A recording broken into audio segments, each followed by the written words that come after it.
Welcome back, everyone, to Onslaught Gaming 40K. And this is Ops, Episode 8. And I'm going to break down to you today how victorious I was at ATC in Chattanooga, Tennessee. I came out victorious with Orks, 5-1. But before we get started, let's hear a war cry. Waaagh! So, as you know, once we get started with the Waaagh, we're talking about Orks. Also, for those of you who haven't already done so, please make sure to share, subscribe, and big thumbs up like. All right?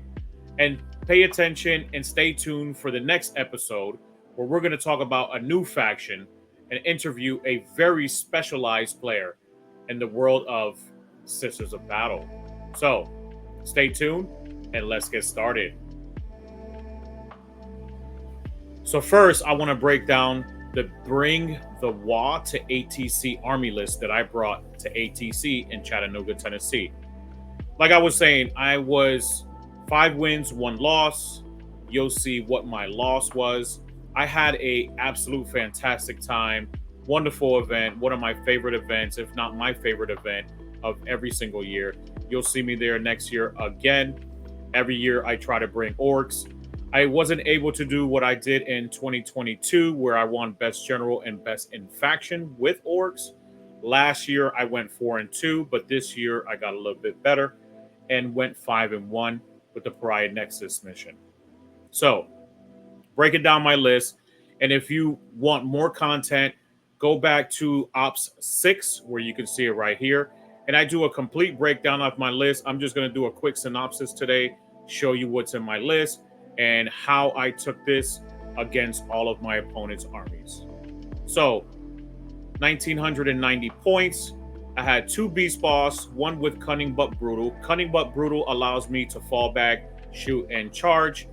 It's a great strategy if I want to try to take objective markers from units that are sitting on the side on an objective that's very close to me. If I'm combatant or in engagement range with the current unit that I just can't do anything about, I'll just send the hogs in or knobs to clean those up. And then I'll just fall back and recharge another unit that's holding an objective. I try to do that frequently if I can throughout the games. It really allows me the opportunity to get more points, obviously, and take those objectives away, usually from very weak armies, right? So that is an amazing enhancement. I advise everyone to try it out. So 2 Beast Boss, Monosrog, for those of you who don't know, he is absolutely amazing. Even though he is 1 AP, he still punches up very high.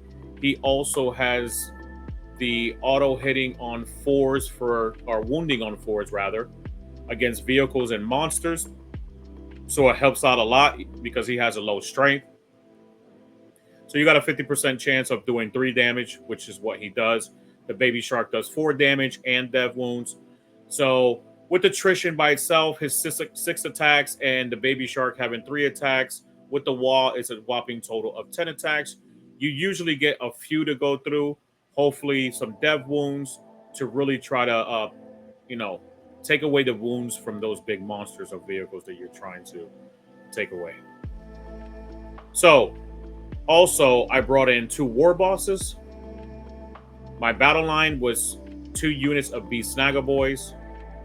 These are very clutch. They were clutch in my entire army. I actually absolutely love the Beast bosses with the Beast Snaggas.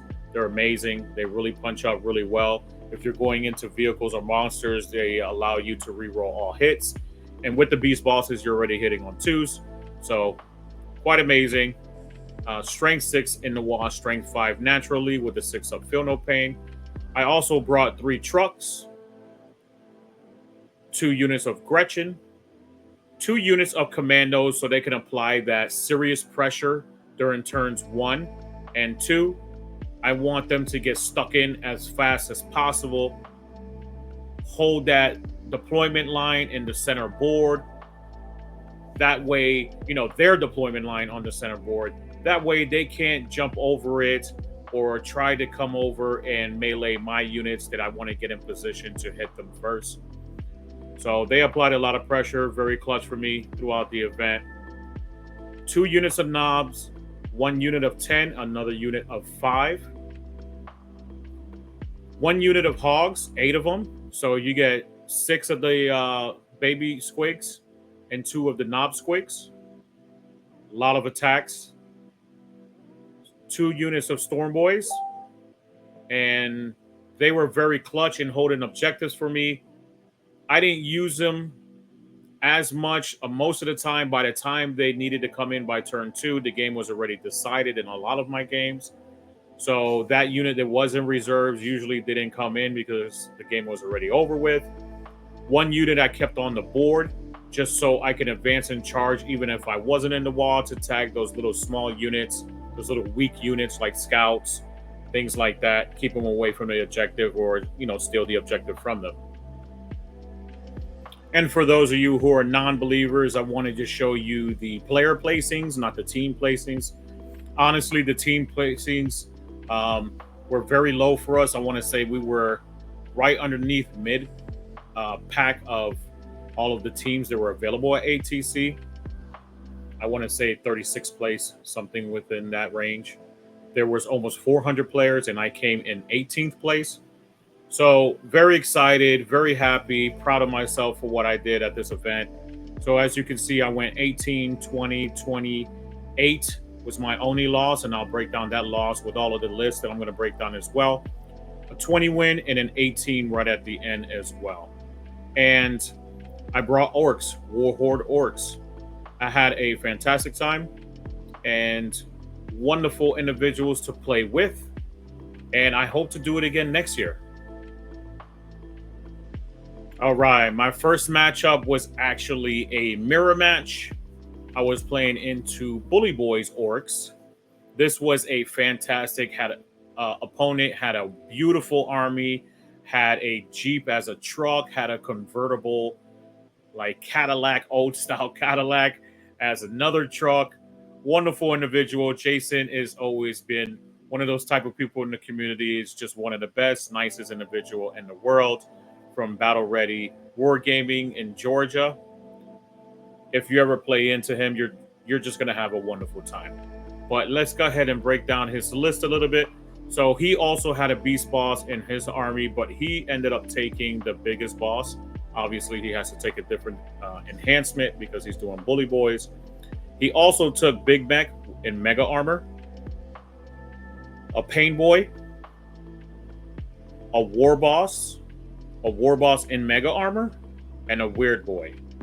So, with the Big Mech and Mega Armor, he had this attached to some Mega Knobs.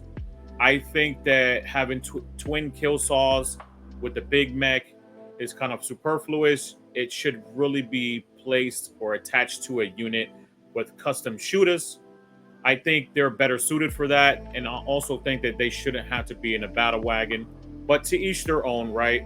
I would have played it where I would have taken the Big Mech, and I've done this before, where I take a fat unit of 6 Mega Knobs that all have custom shooters because he allows you to reroll shoots. So custom shooters and PK, 6 of them. Just go out there and just try to shoot things, holding objectives. That's really what you're going to do with this unit, is you're going to hold objectives. Because the Big Mech allows you to res 1 Mega Armor model every single command phase, if one has been passed, right? Or re-heal a single Mega Knob, D3 wounds. Very strong. It gets quite annoying when you play against people and they kill one of them off, right? And it comes up to your next command phase and you just res one right back to the unit. People were like, what's going on? I actually had someone tell me before, when I used it in an RTT, I came in second. Never lost in that RTT. Just came in second. Someone scored higher points than me. It was like, why isn't anybody else using this in their list? And I was like, well, people sometimes just don't know how to use it. And I think that, not a shot at Jason here, but I think that it just could have been used a little bit differently. Also, he had a Pain Boy. Pain Boys was attached to a 10-man Knobs unit. War Boss was also attached to a 10-man Knobs unit. He had 2 Knobs units of 10. War Boss and Mega Armor, he had that attached to a second unit of Knobs. Mega Knobs, and a Weird Boy, which oddly enough, no pun intended, he has just sitting in his back 40 the entire game, in the middle of his deployment zone, all the way to the back end. He set him there for about 3 rounds and didn't really do anything in particular with that Weird Boy until around round 3, 4. So he tried to get behind the enemy lines and ended up working out for him. But at that point in time, it was just already too late. I already started getting so many points. I started accumulating so much VP. I was already so ahead. There was nothing that he can really do to help that, even with behind enemy lines. So he attached the Beast Boss to the Beast Snaggle Boys. They're very clutch. If you've ever used them before, ever played against them, they play really well, especially with that 6-up Feel No Pain, Strength 6 in the Waaagh. You get a double Waaagh for the Bully Boys, which is pretty nasty. Two boy units. Boy units, I think these could have been used, more wisely, points wise. I actually smacked into one of these units with some Storm Boys and deleted like 7 models, right? I think that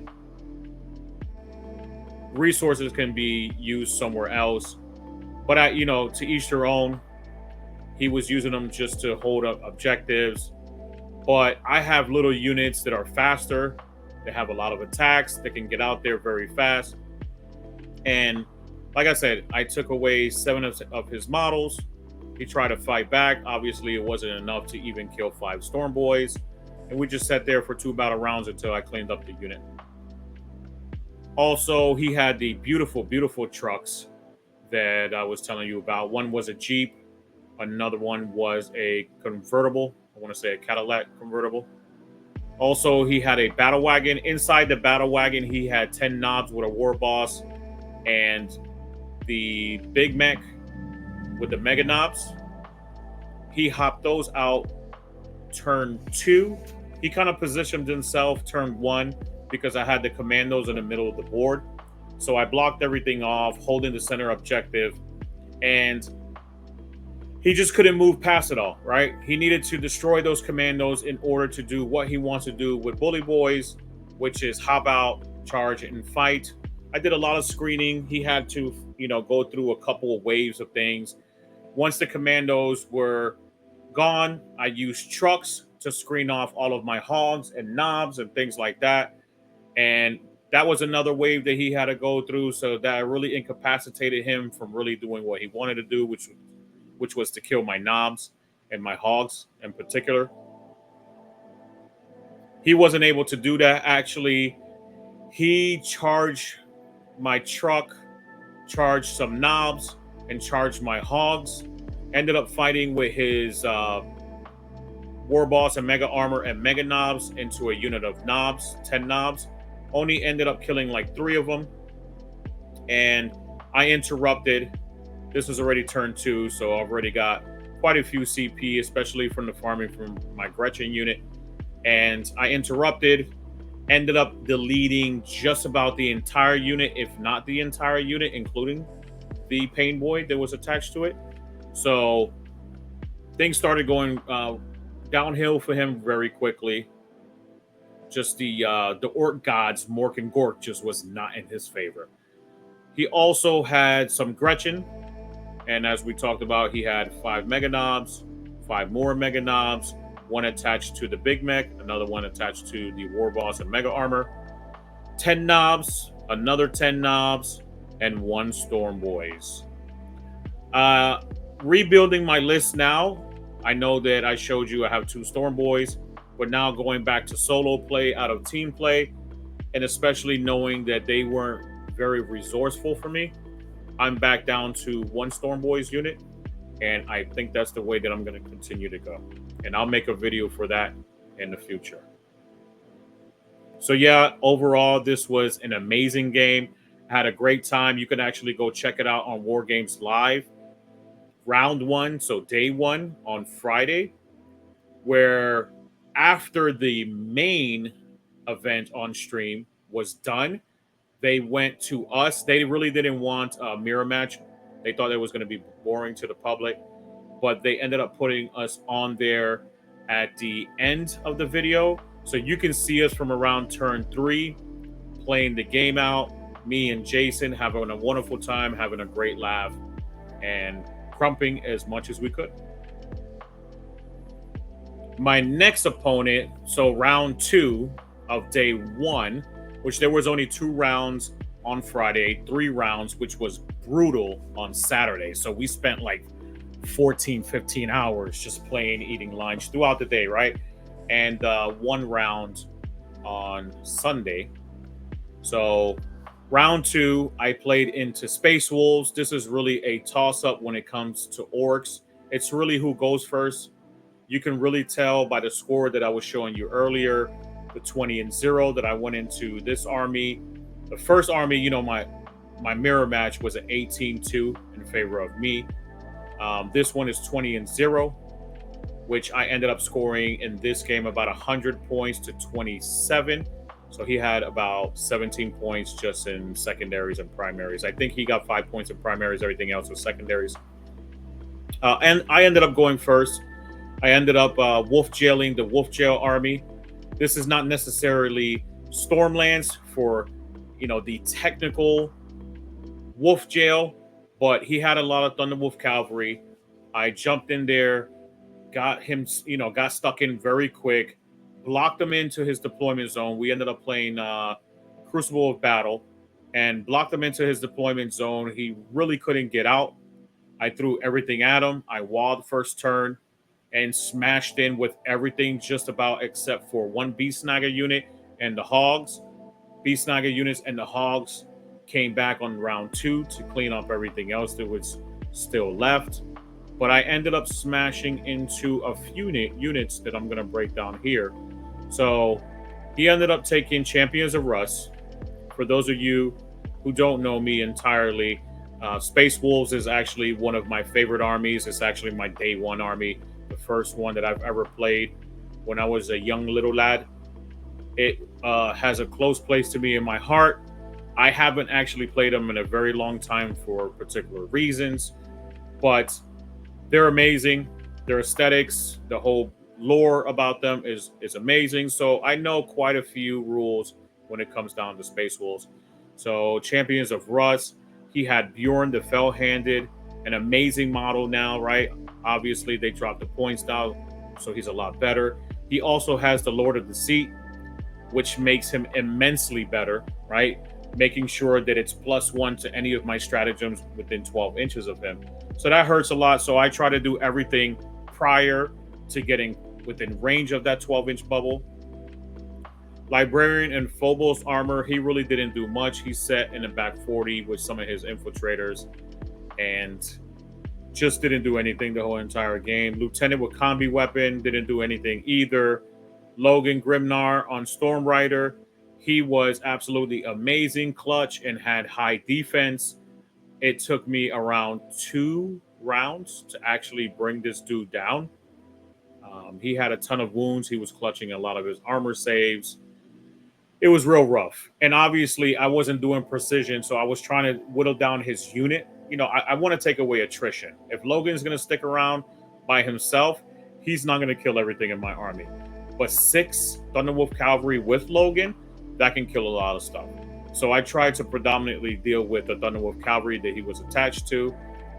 I did precision with one of my war bosses, my beast bosses actually, to Logan, but he ate most of them, rolled a lot of 4-up invols, so there was nothing much I can do. Next turn, I ended up just hitting the unit, cleaned up the unit, and then the remaining units that I had attacking ended up just finishing off Logan.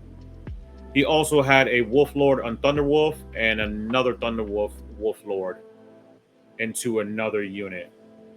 So he also had some heavy intercessors, 2 squads of them, an infiltrator unit like I was telling you guys about, Thunderwolf Cavalry, and Thunderwolf Cavalry. So 3 units of them. And funny enough, but quite, you know, strategic, he screened out his entire army with Wolfen, because he knew that if I was going to come in there and smack him first turn with the Waaagh, that they would fight on death. On a 4-up, of course. but they would fight on death potentially. So that's exactly what I did. I had to use different resources, different units. I might have hit them with 4 or 5 units turn 1. I know I like to go in heavy with a lot of units on a Waaagh turn. Everything was right on the deployment line, so I made sure everything got in. I used stratagems to get that +2 to advance, +2 to charge to get them in there even quicker. I ended up killing all of the Wolfen turn 1 for both units. A couple of them ended up fighting back. Maybe they killed 1 or 2 knobs, 10-man knobs. The other unit, I want to say only 1 popped off and killed a single Beast Snagger Boy. So not too crazy, not too amazing. Those units actually want to hit first. They don't want to fight on death. It's not like it used to be. So I ended up chewing through the Wolfen. Most of the Thunderwolf Cavalry, probably around 3 to 4 Thunderwolf Cavalry models in every unit. He had 1 unit way in the back by his deployment zone that was unscathed, untouched, that was chilling with Bjorn. Not attached, but chilling with Bjorn. He was basically accompanying them. So around round 2, he brought around that other Thunderwolf Cavalry unit.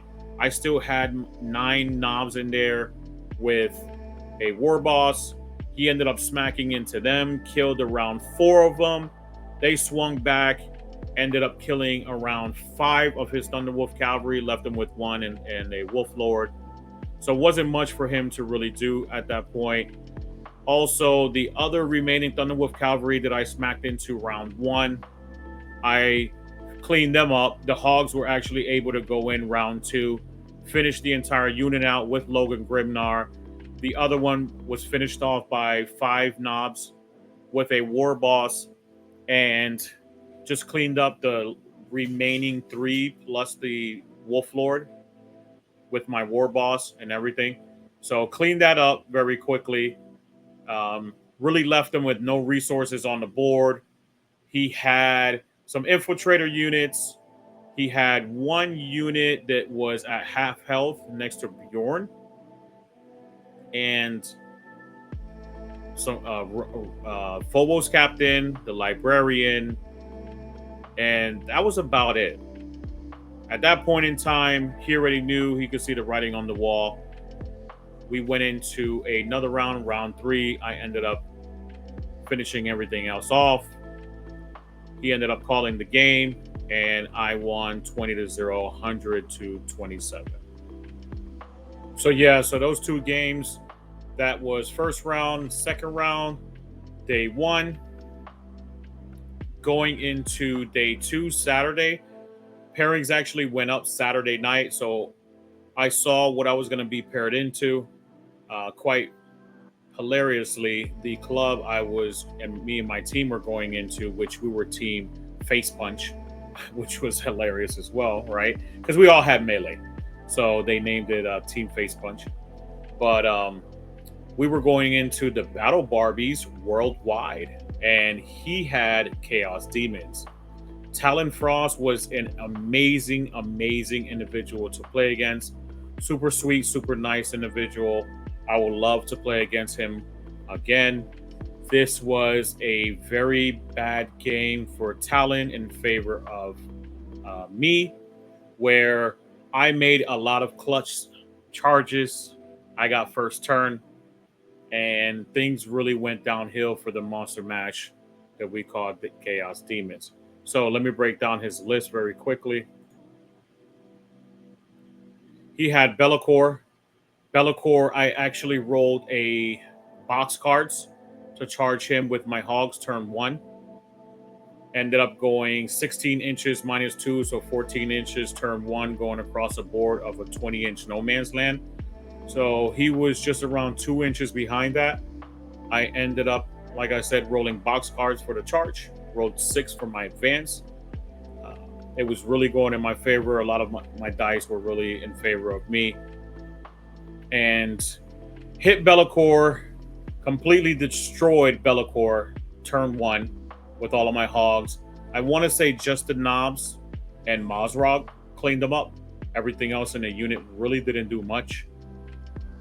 The baby shark ended up exploding on 2 6s for dev wounds for 10 mortal wounds, dev wounds, right? So that affected Be'lakor a lot. Had him left with 8 wounds. Mazrog cleaned them up with the other damage. And if you know, the baby shark and Mazrog all go up +1 damage against monsters, +2 damage against Titanic. So when they do wound, it really, really hurts, especially if you're not making your saves. And this is what was really bad about this individual. Not himself, but just his dice, right? His dice were just totally against him. It was not in his favor. Those dice did not want to play nice with him. They were just not rolling any 4-ups whatsoever. It was just 1s, 2s, and 3s. If not, sometimes it was just 1s and 2s. So I felt so bad. I wish that Baron of Dice was there. I could have bought him a brick of dice to help him out in this game, but it was pretty atrocious.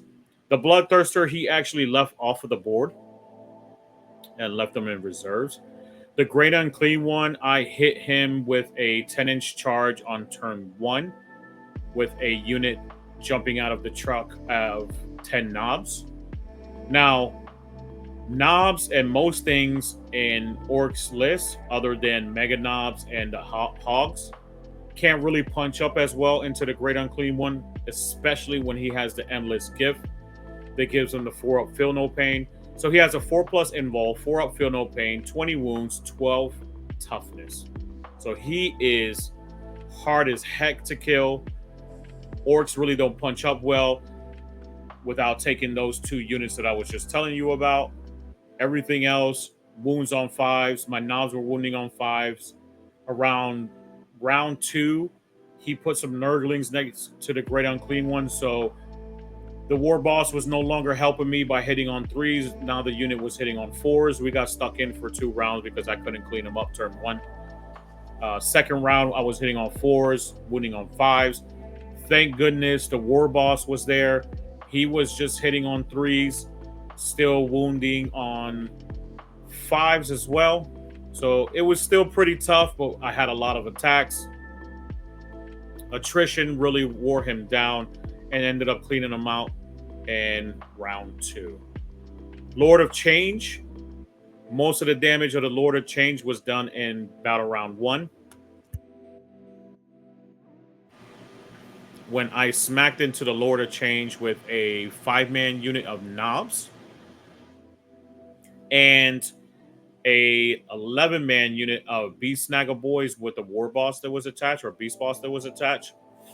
And they did a lot of work. They took care of business. They did not finish off the Lord of Change round 1. But in round 2, when it came to my fight phase, I just completely destroyed him, took him away from the tabletop.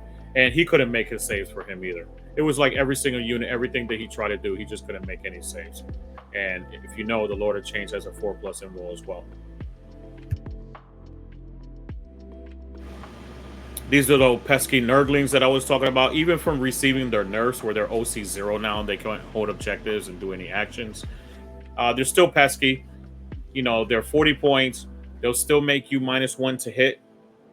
And putting them around units like Orks that want to do just melee and get stuck in quickly, they can affect you greatly and put you in a real bad position that you don't want to be in.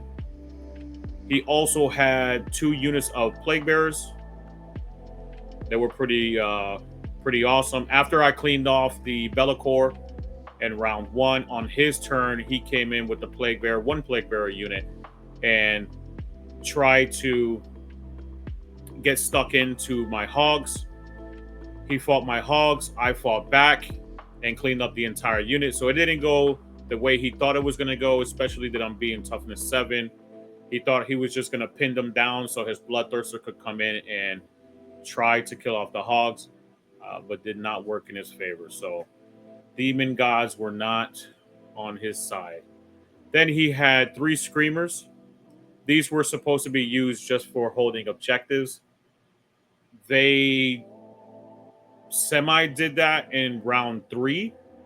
He tried to put 2 Screamer units on the table, and he couldn't get them exactly both in to a corner. There was away 9 inches from my Gretchen unit. I tried to screen out as much as I could from my deployment zone.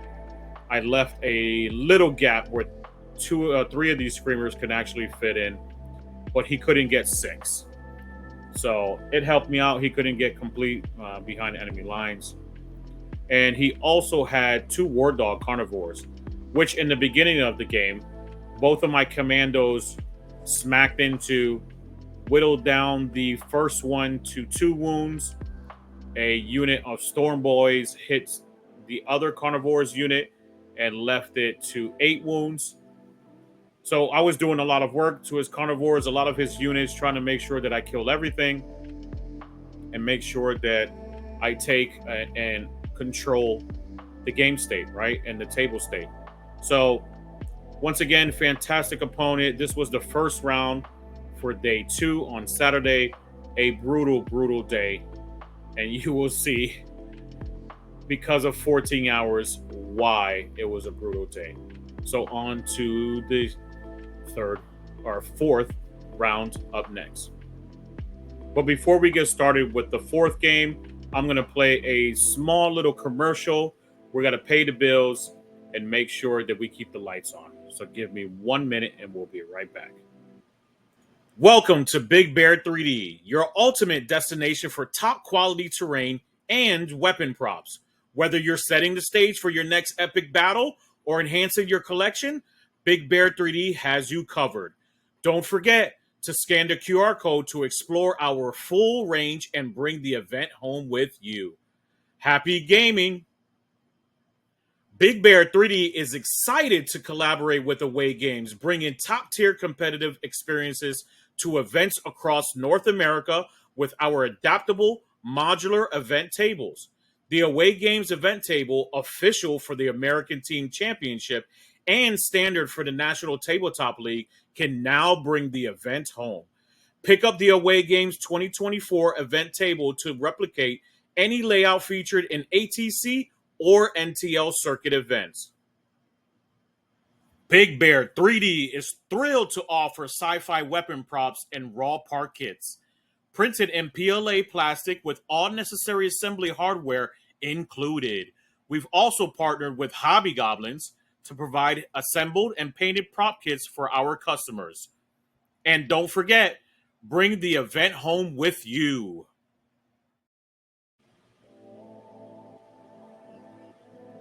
All right, and we're back. We have paid the bills, and we're going to jump into the next round. Give me 1 second.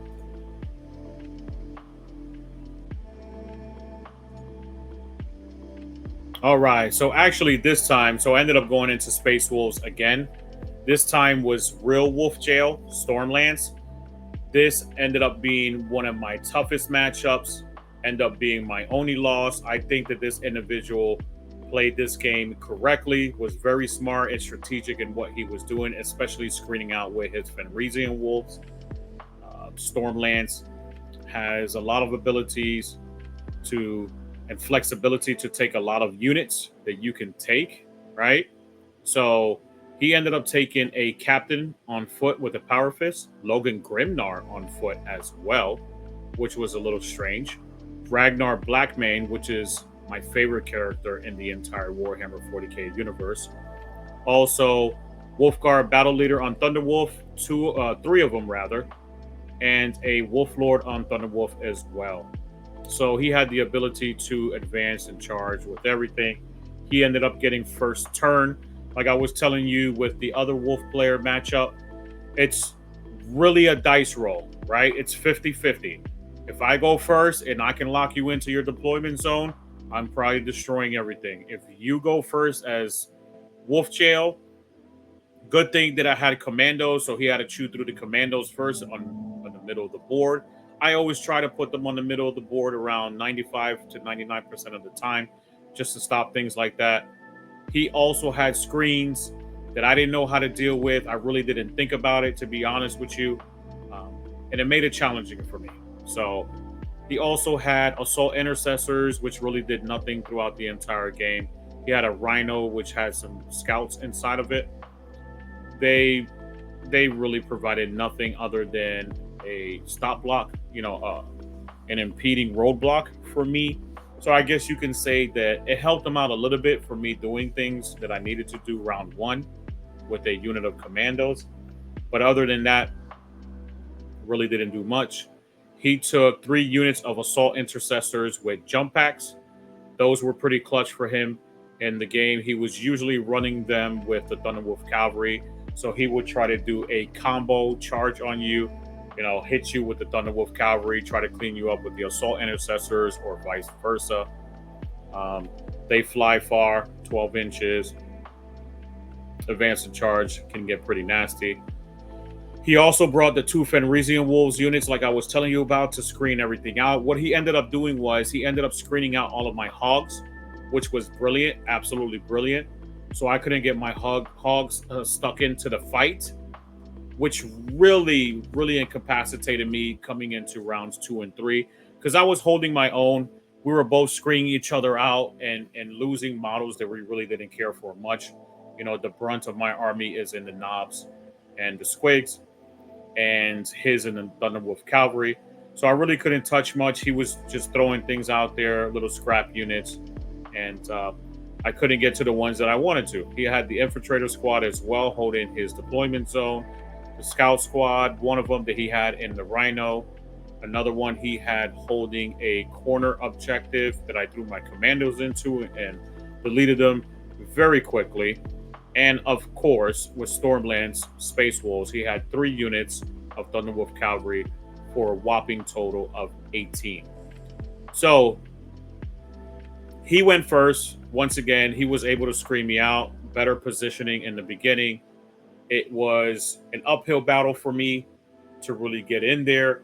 I think that if he didn't, I know for a fact that if he didn't have the Fenrisian Wolves, I would have killed a lot more things in his army and ended up winning that game, or at least drawing that game, but I ended up losing by 10 points.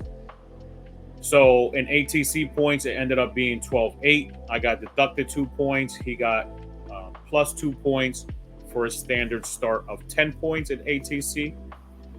So the game was relatively low scoring in VP as well.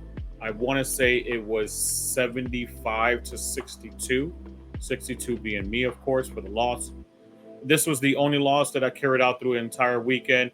And ironically, it came from my day 1 army. I should have known better. But now I know, right? When it comes to Stormlands and having those Fenrisian Wolves, I know now in the future and how to deal with them. So to break down to you guys what I would do is I would make sure that I have both of my Stormboy units on the table, right? Because I threw one in reserves thinking that I could just take his deployment zone in one of the turns. Now I know that I'll just leave both of them on the table. I'll also shoot both of them without advancing, because you can't shoot any of the bomb squigs after you advance. So I would just move, shoot them with the bomb squigs from both of the commando squads and the hogs, and try to clean them up with Storm Boys. And hopefully that should clear out that entire screen, and try to pick off all of the little scout units with the Storm Boys and clean them up as well, because they're not going to do much to most of my orcs. One unit, or both units rather, had some heavy bolters, but they're hitting on 4s, wounding on 4s, right? And they're really not going to kill that entire unit. They have, some bolters and bolt pistols. So that's what I would do next game. I learned, I lived, and yeah. And on to the next round. So in the 5th round, I played another amazing player. This individual actually had CSM, Chaos Space Marines, a beautifully, beautifully painted Renegade Raiders army. It had hazard stripes on the pauldrons of all of the Astartes models, minus the Zinch Rubric Marines that I'm going to show you here shortly. But the army was completely beautiful. An amazing individual. Cal should actually be called Cool, because he was one of the coolest individuals that I've actually met at ATC in my entire life. we ended up communicating and talking a lot and joking a lot throughout that game. So I really enjoyed this game. Hopefully, he enjoyed it as well, even though he took a major loss where it was 0 for him and 20 for me, and ended up being around 97 points for me, around 27 points for him. But basically, this is what his list was. He had a Chaos Lord with a Demon Hammer. He also had Cypher, which was pretty sneaky and had some tricks up his sleeves. As always, you know, that's how Cypher is. He had 2 units, or 2 models, rather, 2 characters of Masters of Executions. They're not the same. They're not built the same like World Eaters ones, so they're not as good. But they were pretty decent in his army. He also had 2 blobs of cultist mobs. I think he inappropriately positioned them, right? He threw them in by themselves into the center of the board, where just about all of my stuff was close to the center of the board to hold an objective. It didn't work out for him, obviously. They're just cultist mobs. They got destroyed very fast. I think even with Orc shooting, I ended up killing most of the unit and cleaned them up with 5 Storm Boys. And then I took over it with some Beast Snaggers that had charged into the center of the board as well, because I want to be in the center of the board. I want to make sure that I maintain and hold and control the middle objective with my battle line. So I ended up doing that. The Legionnaires, he had inside one of the Rhinos, so he stuck both of the units into the Rhino. He had one just sitting on the table, so he had 3 units of Legionnaires. He had 3 Rhinos, where he stuffed 3 units of Chosen, right? So he left 1 on the board. I do apologize. He left the Legionnaires on the board and stuffed all the Chosen. So 3 units of Chosen, 3 units of Rubric Marines, all inside the Rhinos. So basically, he had a SWAT team, what we call a SWAT team for Orks, where he had a unit that shoots, the Rubric Marines, and he has a unit that fights and Chosen, right? Just like in Orks, you have knobs that fight and flash kits that shoot in a truck. So he had a SWAT team, pretty nasty. It was actually the first time in Pariah Nexus I ended up fighting against something like this. So I didn't see it coming. He ended up scorching one of my Beast Snagger squads and killed the entire unit with just 4 flamers. And the Aspiring Champion ended up killing the last remaining like 1 or 2 models that I had off. So it was just the Beast Boss that was just standing there, with the wind in his hair. But it was an amazing game. I learned a lot that I should not charge Vindicators with even with Hogs, even though they have auto wound on 4s for vehicles and monsters. It actually took me 2 turns. This is where that AP1 really hurt me, because the Vindicators are a 2+ save. They can actually fire in combat as well with this detachment with no penalties, and the entire army can move and advance and shoot. So they got to me real quick. I was actually very concerned rounds 1 and 2. He was putting in a lot of work in my army. He literally scorched one of my commando squads in no time. He scorched another, like I was telling you, the Beast Snagger unit. He ended up killing a Storm Boys unit as well. At the end of turn 2, because he went first, end of turn 2, I really started picking up in the game. I tagged the Vindicators. I tagged both of them. I shouldn't have split my attacks into both of them. I should have just put all of my attacks into one of them, try to destroy one and just hold the other one down. But I really didn't want that thing shooting at me in close combat, right? In engagement range, because it takes no penalties. And you get hit with a Demolisher Cannon, that thing hurts. So I tried my best, couldn't do anything. I ended up investing in the 3rd battle round into 1, destroyed 1, had a free unit of knobs, hit the 2nd Vindicator, and destroyed that with the knobs, even though that it was toughness 12 with a 2-up save. It ended up spiking. I ended up using Unbridled Carnage as well, so I can crit hit on 5s. So that really brought me up and to prosperity. He had his chosen and flamers across the board, but I had already tagged a lot of those units, especially the Rubric Marines, with some Beast Snagger boys to try to stop them from shooting. And I threw some commandos in them first, so he couldn't overwatch. So I had 2 units and two units of his chosen and Rubric Marines on an objective on this layout, just to stop them from shooting Overwatch and really falling back and shooting with those units. That really helped out a lot. So this is where the Mandos really came in clutch, not being able to be overwatched. Obviously, the -1 to hit the stealth didn't affect the flamers whatsoever, but the not being able to be overwatched is quite amazing. When you need that tool, you actually have that tool. So for armies like this that have flamers and you want to stay away from, you're going to either have to charge them with trucks or something like that, so that can get flamed right before your knobs, or if you have commandos, charge in with your commandos. So around round 3 and 4, he charged into my hogs with 2 units of chosen that were still fighting with the Vindicators.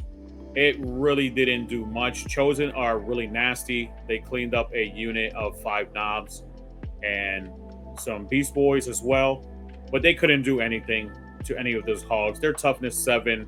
Chosen have a lot of attacks, but they couldn't do much into that unit. I think he might have killed maybe 1 or 2 hogs, a maximum of 2 hogs. I swung back. I ended up killing both of the units of Chosen, all 10 of them, and got those little pesky chaos rascals out of the way. Continued on into the game, really using those hogs. Once those hogs in the next round cleaned out the Vindicators and the other knob unit cleaned out the other Vindicator, I started just to take his army apart. And he called it around 4, where I had almost completely tabled him. I want to say he had 1 unit or 2 units of Legionnaires in his deployment zone. This ended up being a 20-0 in my favor, 100 points to 34 points. And on to the last round on Sunday. And before we start that, we're going to actually pay the bills one more time because the bills are very high where I'm at. And watch this commercial. Just give me 1 minute. Turn this into an epic display. Hey everyone, I'm Lee the 40K Nomad, and this is my battle board in a box. The only display board you are ever going to need, and it will take care of all your armies. Let's open this thing up and show you how it works.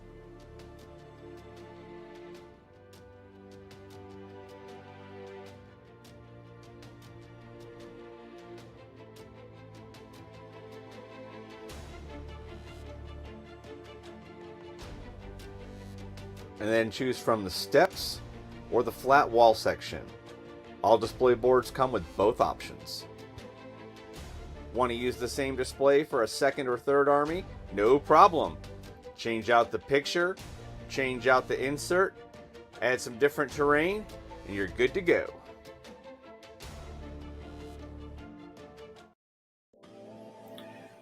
Thank you so much, everyone, for watching that commercial. And please make sure to go check out the first commercial, Big Bear 3D. Go check out his website. If you really like modular terrain, check that out. He has it at an affordable price. You can also get a discount through me. Make sure to subscribe and send me a comment or a DM. And I can help you out with an additional 5% discount. Also, with Battleboard Studios, if you're a subscriber of the Onslaught Gaming 40K platform, you get $50 off. Look in the descriptions below and you'll see the code. All right. And this is Sunday, round 6. Another amazing player that I played with throughout the weekend. I was really hoping to play into World Eaters because I understand this army very, very well.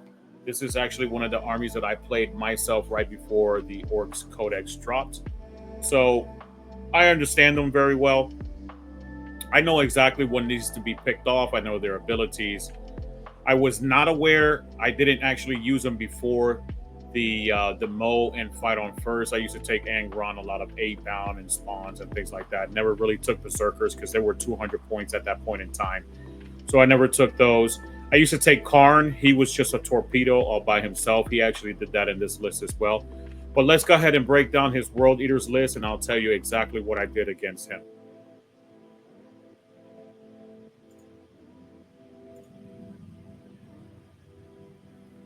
So he comes from an awesome club. A lot of individuals that I know. Shout out to Dan, to Andy, and Gary. This is the first time that I ever met Colby, aka Captain Crunch. Oops, all nails. They come from the By Brush and Bolter Club in Pensacola, Florida. So shout out to their whole club, all the participants. They're wonderful individuals. They've been to a couple of my GTs that I run. Wonderful, beautiful people, super friendly, highly competitive, great, amazing players, know the game very well. You'll have an excellent time if you ever play into them. If you see them next year, when you get an opportunity to go to ATC, tell them I said hello, and you're gonna have a fantastic time. I promise you. So they were playing World Eaters, or Kobe was playing World Eaters. He had Angron. He also had Karn as a torpedo. He just had him by himself. I believe he put him in a Rhino with some Berserkers in the Mo because he can have 12 in there. But he had Karn all by himself. He also had Lord Invo. Lord Invo is an auto-include when you're taking Exalted 8-bound because they don't have the innate Scout, and they help them a lot. He allows 2 units to get Scout 6. He also had the Mo, the World Eaters Master of Executions, which is a lot better inside the World Eaters army, and the Berserker Glaive, which gives them +1 attack and +1 damage. So getting hit with the Mo with precision at 3 damage, strength 7 is gross. And he did exactly that to my beast bosses. And I want to say he did it twice. He was just picking off my characters. This dude was not playing around. So a highly skilled young gentleman. I appreciated him. He was an absolute blast to play with. He also had 1 unit of Jackals. The Berserkers I was telling you about, they dropped down to 180 now from when I used to play them. So I think they're pointed properly now. You can actually take them with the Mo unit, and they're actually very excellent. He had 1 Rhino and a regular unit of 8-bound, which have regular Scout innate, right? 6-inch Scout. And the Lacerators on the Champion is actually damage 3. I actually like to, or used to take a lot of these because the Lacerators are damage 3. I used to fight into a lot of Necrons, Satans, right? And they have your damage, so they're still taking 2 damage as opposed to 1 damage from a lot of other things, especially, the Twin Kill Saws from the Mega Knobs, the Chain Fist from the 8-bound, the Exalted 8-bound, right? You really don't want to do 1 damage into those big monsters. So speaking of which, he took 1 fat unit of his Exalted 8-bound, another Exalted unit of 3, and he had 2 of those, and 2 Chaos Spawns. Chaos Spawns are actually very clutch. He used them the same way that I used to use them before, where if you pick them off from shooting, which orcs really don't shoot much, but if you pick them off, right, you take them off on an objective, they have sticky. You could just, well, they don't have sticky innately, but you can pop a stratagem to give them sticky, and they still control that objective. So I believe he actually ended up doing that once. Now, going back to the top, just to kind of give you the breakdown exactly what happened. So, unexpectedly and not wanted, he ended up getting first turn with World Eaters. And if you've ever played against World Eaters and you're on your deployment line and he's on his deployment line, plus he gets his scouts, he's going to get in your shit really fast, right? So he came across that board flying with that Exalted 8-bound fat unit of 6. They ended up smacking into my Hogs, actually. I about 3/4 of the hogs I screened out with some Gretchen, so he wasn't able to get his entire unit on the first smack into them. He ended up piling in and getting the rest of the unit in, so he could still attack with all 6 of them. But he couldn't get into the forefront and really position himself properly. He had to go through the flanks, and he ran by himself. I really think that he made a mistake by not investing on all of his units, and he actually failed a couple charges as well, which was very bad for him. I told him that Khorne always blesses me and is never going to bless him because I am the original Khorne player. So I was actually using my old World Eaters dice against him, and I would put 1 in my dice pile when I was rolling dice against him to ensure that Khorne was blessing me and not blessing him. So my dice actually rolled very well. He actually failed 2 units in turn 1. They were both 3-man 8-bound, exalted 8-bound. He failed 2 charges. He ended up getting the charge off with Angron and that fat brick of 6 exalted.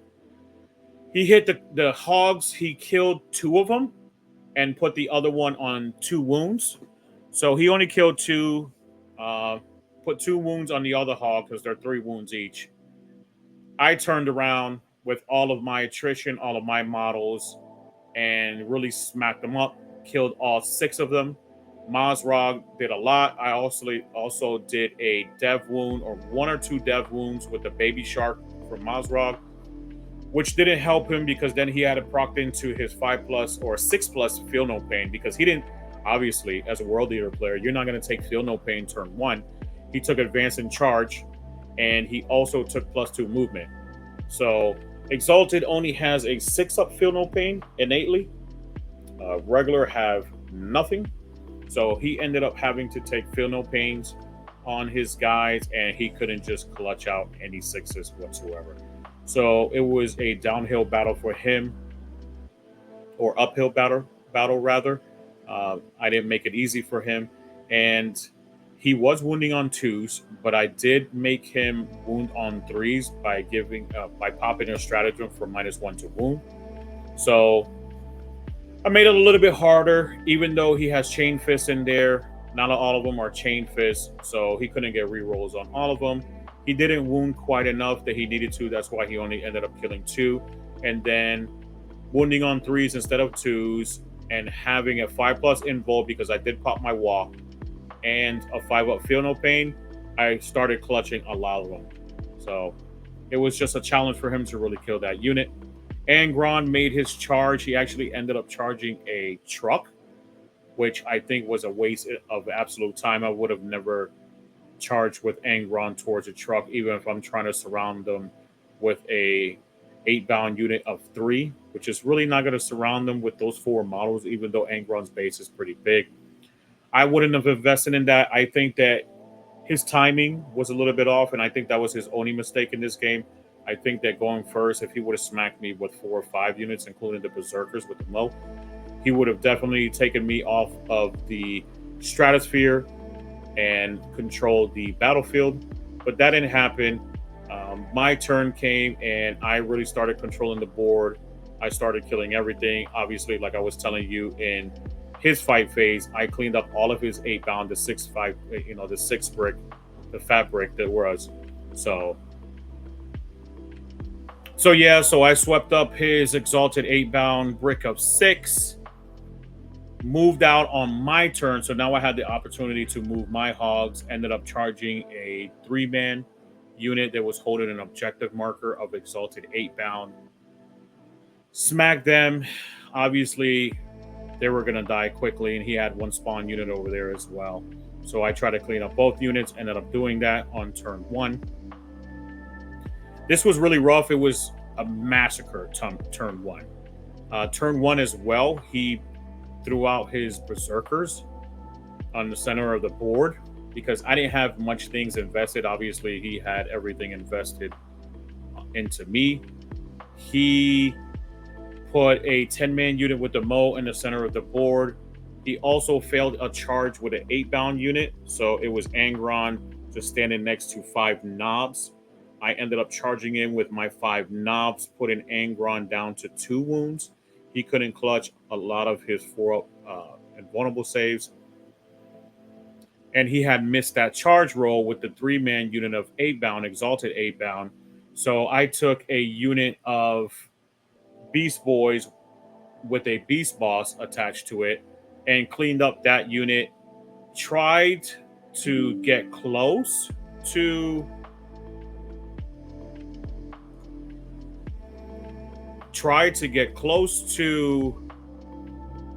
his berserkers and ensure that they didn't get fight first. I actually didn't think about him trying to heroically intervene, and he did so. He ended up heroically intervening into both of my Beast Naga units with the Beast Boss in it. He fought first. He ended up deleting one of my Beast Boss, and that didn't go well for me. Now I lost a lot of my abilities, the ability to hit on 2s, things like that. So that didn't go well for me. His Berserker squad actually came in very clutch. Round 2, he actually threw Karn out of a Rhino and invested with Lord Invo.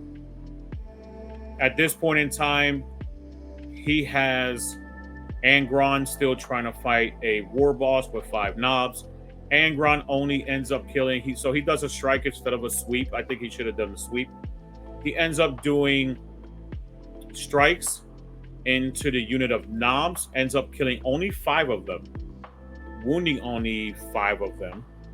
And I failed them all. Had the War Boss left. My fight phase came about. I fought him, ended up deleting Angron. Angron never came back for the rest of the game. So I think that positioning and timing for him was really what cost him this game. He threw Karn out there as a torpedo to really try to take care of business. He smacked into a truck for whatever reason. I assume he was just trying to stop my knobs, my 10 knobs, from moving out and cleaning up those berserkers. But it didn't work in his favor because I ended up hopping out. I had a lot of room to run through the ruins because they're infantry models. And I ended up getting a high advance roll and jumped out, charged him, ended up killing Karn, smacking into the berserkers, killed half of the berserkers. My other unit with the Beast Boss of Beast Nagas finished cleaning up the remaining berserkers, and my hogs came in and cleaned up the mo. So he also had the Lord Invo, like I was saying, in the center of the board. So the hogs ended up cleaning up the Lord Invo as well. So at this point in time, this is turn 2. I've just about deleted everything on the tabletop. He had 1 unit of 3 Exalted 8-bound and Jackals on the board. The Exalted 8-bound was a reserve. The writing was on the wall. He was just trying to get points. This was a very tough match for me, especially trying to get objective markers.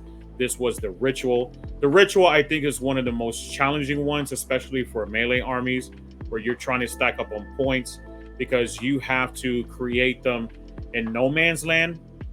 And we flooded no man's land entirely with all of our armies.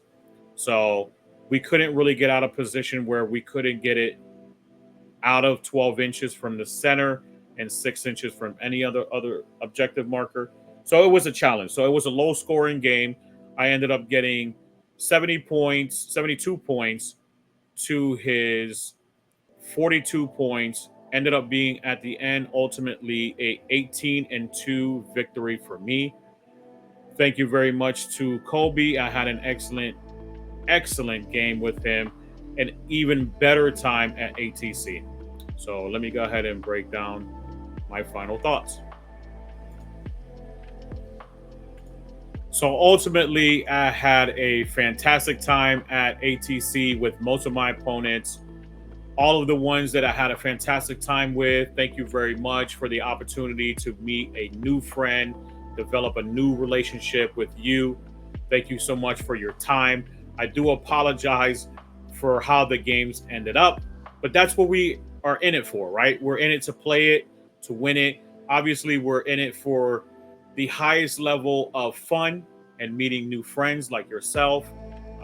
It was nice to see a lot of my older friends, people that I've known for a very long time but haven't seen for a very long time. I ended up going up and bunking with a good friend of mine in an Airbnb. He has his own platform as well, Matt. It's called Almost Functional 40K. So had a fantastic time.